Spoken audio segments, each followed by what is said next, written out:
I know you've heard tales from long-tenured superstars about the physical toll a long pro wrestling career can take on your body. Well, today, I'm going to reveal a few personal stories, and we're going to get really specific on exactly that.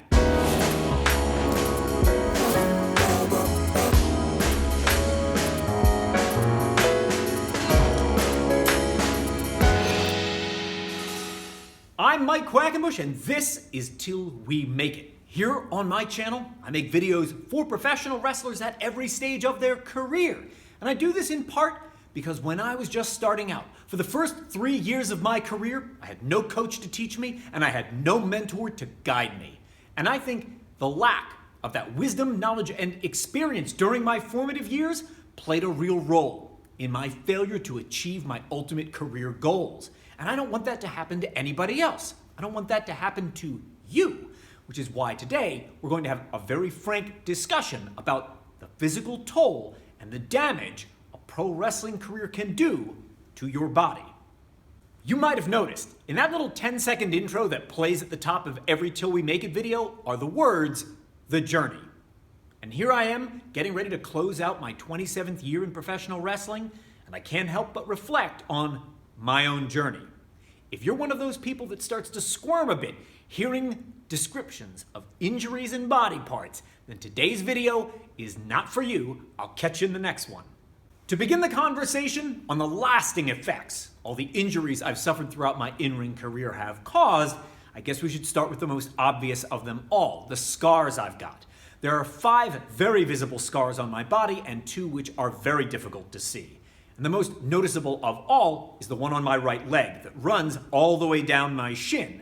It happens when I shattered my leg in Secaucus, New Jersey, here.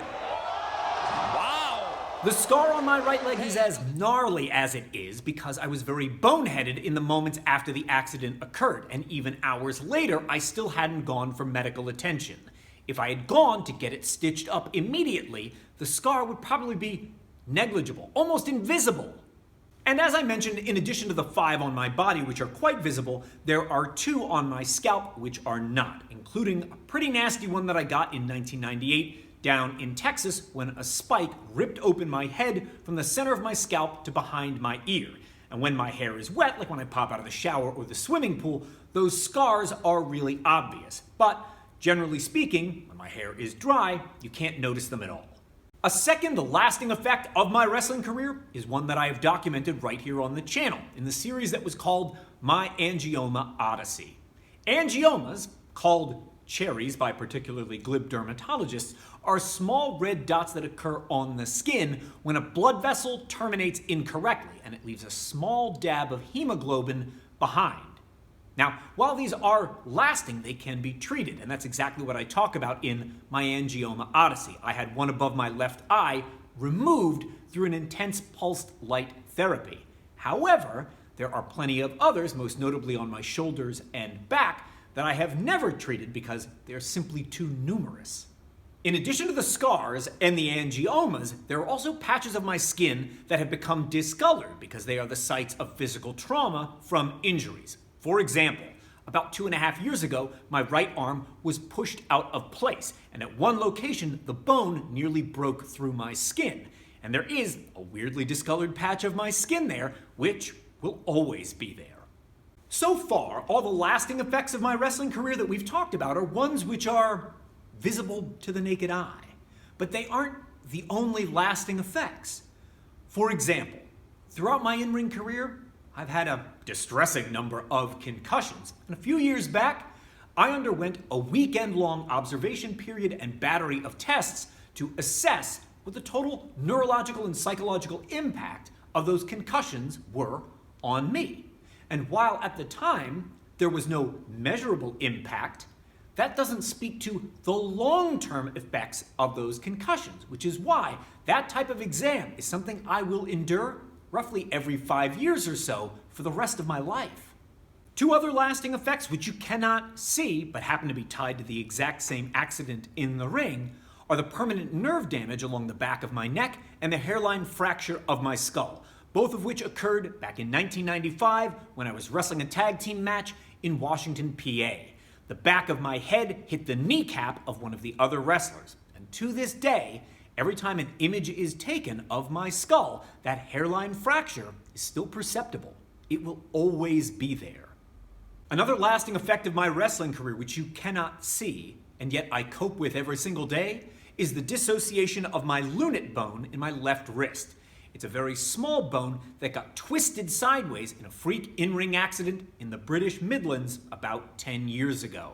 Because I finished out the tour and only sought medical attention once I got back home, it had already healed in the incorrect position. So every time my wrist is flexed a certain number of degrees, it causes me a lot of pain. And I know I've talked about the pain in my wrist and some of the methods I've used to alleviate that pain in other videos. Nevertheless, it is a pain I cope with every single day. Although the dissociation of my lunate bone is nothing to sneeze at, a further ramification of this injury has been, over the years, that bone has been broken down by being in the wrong place, and small chips of the bone float around inside of my hand, occasionally brushing up against nerves which cause these two fingers to malfunction. If you're hearing this and you're wondering, Mike, what do you mean by malfunction? Well, let me tell you very specifically. Not all that long ago, I had a week when I was doing simple routine tasks like holding my shaving razor, my toothbrush, or a mug of coffee, and these fingers decided to go rogue on me. So after all that happened, and I cleaned the coffee up off the floor, I decided to call an orthopedic hand specialist so I could begin treatment for this. And because I'm unwilling to have my hand sliced open to have the bone chips removed, I'll be undergoing that semi-annual treatment for the rest of my life. In reality, I could probably stand here for the next 3 hours detailing all the injuries and ill effects I've suffered as a result of my in-ring career. There are the things that you can see, and there are the things that you can't see. There are those things which I could have fixed permanently, like, for example, the 2 teeth I chipped in the ring.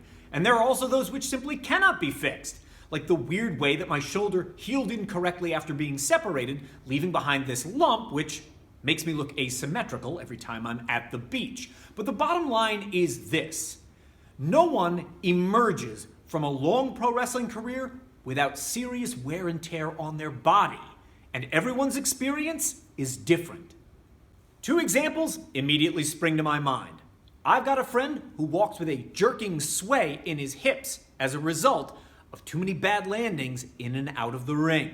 And I've got an old acquaintance who has permanent double vision in both of his eyes, which cannot be corrected through surgery. As different as these experiences are, one thing unites us all.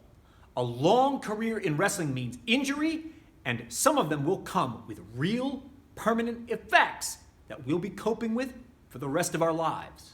I wanted to share with you some of these frank and personal details because even though everyone's journey through pro wrestling is unique, no journey is without its detours, its potholes, and yes, its accidents.